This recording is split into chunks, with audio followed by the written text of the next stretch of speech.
What if I told you that mum guilt is not real? You think you have to feel guilty because you took a night for yourself? Think again. When you scroll social media, motherhood looks a certain way, it's perfect, but you're not. Let's break down the myth of mum guilt together.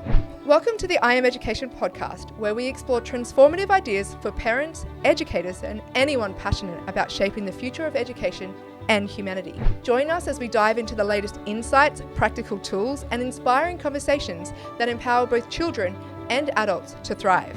Let's unlock the potential of education together. I Am Education, for the love of learning. Welcome to the podcast. I am your host, Rebecca Grugan, and today we're diving into a topic that I know so many of you can relate to, mum guilt. It's something that pretty much every mother experiences at some point. But have you ever stopped to ask yourself where this guilt comes from? Or more importantly, whether it's even real? Yes, I said that. Is mum guilt even real? Today we're going to unpack the history of mum guilt, understand why it's largely a societal construct, and explore how we can break free from this unnecessary burden. So let's jump right in. You see, mum guilt is something that feels so personal, yet it's a relatively modern phenomenon. Historically, motherhood has always been demanding, but it wasn't until the mid-20th century that the concept of mum guilt really started to take shape. So what's changed? Well, think about the societal shifts during the 50s and 60s. Before this time, mothers were largely expected to stay home, care for the household, and raise children full time. There was a clear-cut gender role, and these expectations were reinforced to us by media and in movies and culture in general. But as women began to enter the workforce in greater numbers and the traditional family dynamic evolved, a new pressure emerged. Suddenly, mothers were expected to be everything to everyone. The nurturing stay-at-home mum, but also the independent career woman. This is where mum guilt began. This is where it began to fester. And it came from the impossible standard that society set and still does, this idea that if you weren't dedicating every moment to your child, you are somehow failing as a mother. Yeah, that you're not enough. And so I wonder why you feel it. But here's the thing. Mum guilt is a social construct. It is not an inherent part of being a mother. It's something that society has created through expectations, comparisons, and cultural pressure. When you think about it, guilt stems from the belief that you're not meeting some kind of standard, whether that's your standard and you feel guilty about, something you didn't do or said you would do or letting somebody down. But whose standard when it comes to parenting, to being a mother? Whose standard are we really trying to meet? It's often an idolized version of motherhood that doesn't actually exist. It's created by social media, where we see perfectly curated images of supermums who seem to have it all together, working, raising kids, maintaining a spotless house, all while looking fabulous. This creates an impossible benchmark for real mothers who are, they are real mothers, but for mothers who are juggling and struggling 100 different things every single day. And it's not just social media. We see these ideals in movies, advertisements, and even in the way we talk about motherhood in our communities. And the result? Mothers feel like they're failing if they can't live up to this pretend image. Because, it's an image, not reality. And the truth is, there's no one size fits all when it comes to being a good mother. You could breastfeed your child in public and be told that you're doing the wrong thing and that's exposure. You could bottle feed your child and be told that you're killing them because you're not breastfeeding them. What is correct? If any, right? How do you win? The perfect balance of career and personal life and parenting, it looks different for everyone. And trying to force yourself into the mold that doesn't fit is what breeds mum guilt. I'm speaking into mum guilt because it is actually something that I haven't felt much of. But in my first few years of being a parent, many people couldn't understand why I was able to leave my child overnight, why I wasn't, feeling guilty about doing so, that I didn't really get bothered by people's opinions when it came to that.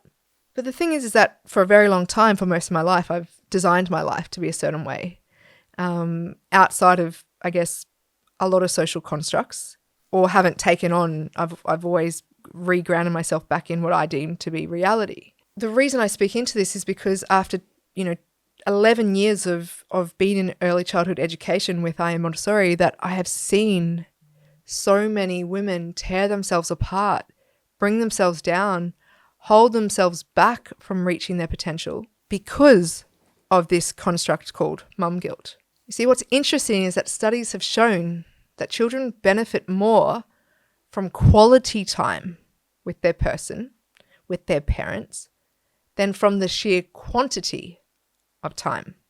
I'll repeat that. Studies actually show that it is the quality of time that you spend with your child, not the quantity of time. And so even if you're working and pursuing your own personal goals or taking time for yourself, it doesn't mean you're neglecting your children. In fact, when you're fulfilled in other areas of your life, you are often a better, more present parent. And I use that word better lightly.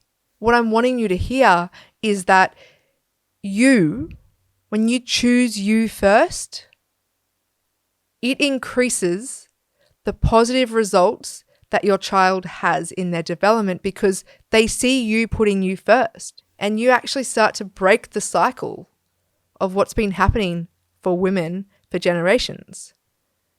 Mum guilt, it tries to convince us that we should feel bad for taking time for ourselves or for focusing on our own goals and our, other priorities. But ask yourself this: who sets the standard? Is it you or is it society? Because the key to breaking free from mum guilt is redefining what success looks like in motherhood based on your values, not on someone else's. And so I wonder, what does that mean? So let's get to the heart of it. Why isn't mum guilt real? It's not real because it's built on comparison and external expectations, not on the actual needs of your children or your own family. Think about that for a moment. Guilt implies that you've done something wrong. But when we examine where this guilt comes from, it's usually from trying to live up to unrealistic expectations, unrealistic standards. Mum guilt often makes us forget that parenting is an ongoing, evolving process. There is no perfect mother out there who never makes mistakes or has it all figured out. Every mother is learning as she goes, doing the best she can with the resources, time, and energy available to her. And that's enough. It is. You are enough. It is time that we stop measuring ourselves against an imaginary ideal and that we actually start embracing the reality of motherhood. And that means acknowledging that it's okay to have bad days and it's okay to need help.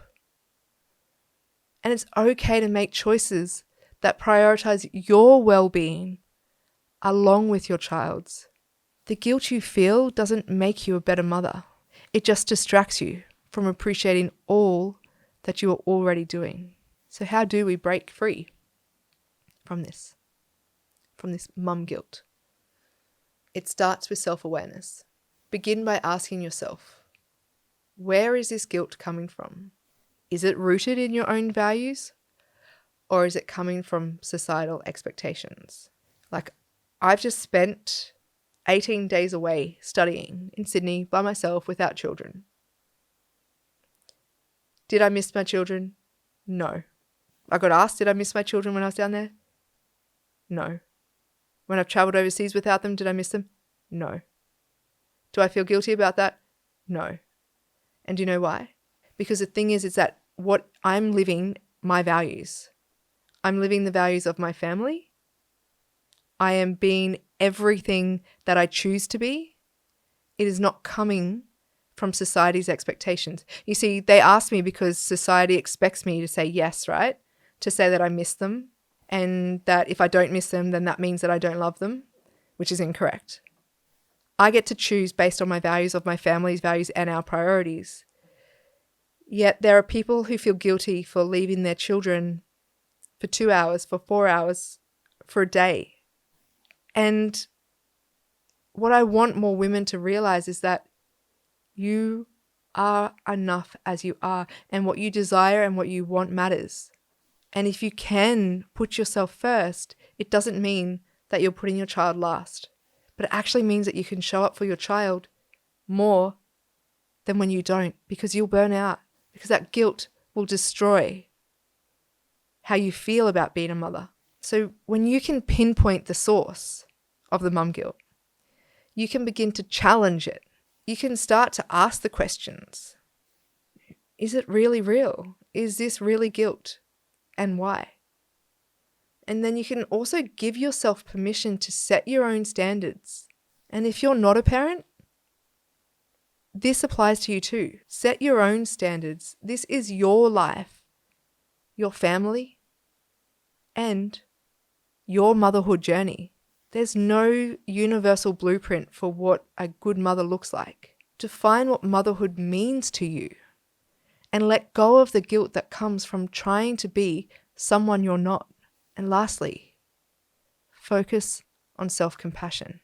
When that guilt creeps in, remind yourself that you're doing your best. You are not defined by one bad day or one missed event or one non-perfect lunchbox. You are human, and your worth as a mother, you are human, and your worth as a mother is not determined by perfection, but by your love and commitment to your family and your life. So as we wrap up today's episode, I want to remind you of one thing. Mum guilt is a lie. It's not a reflection of your worth as a mother, and it certainly doesn't define your ability to raise happy, healthy children. Guilt comes from unrealistic expectations, and the sooner we challenge those expectations, the sooner we can embrace motherhood in a more authentic, empowered way, because you deserve it and you are worthy.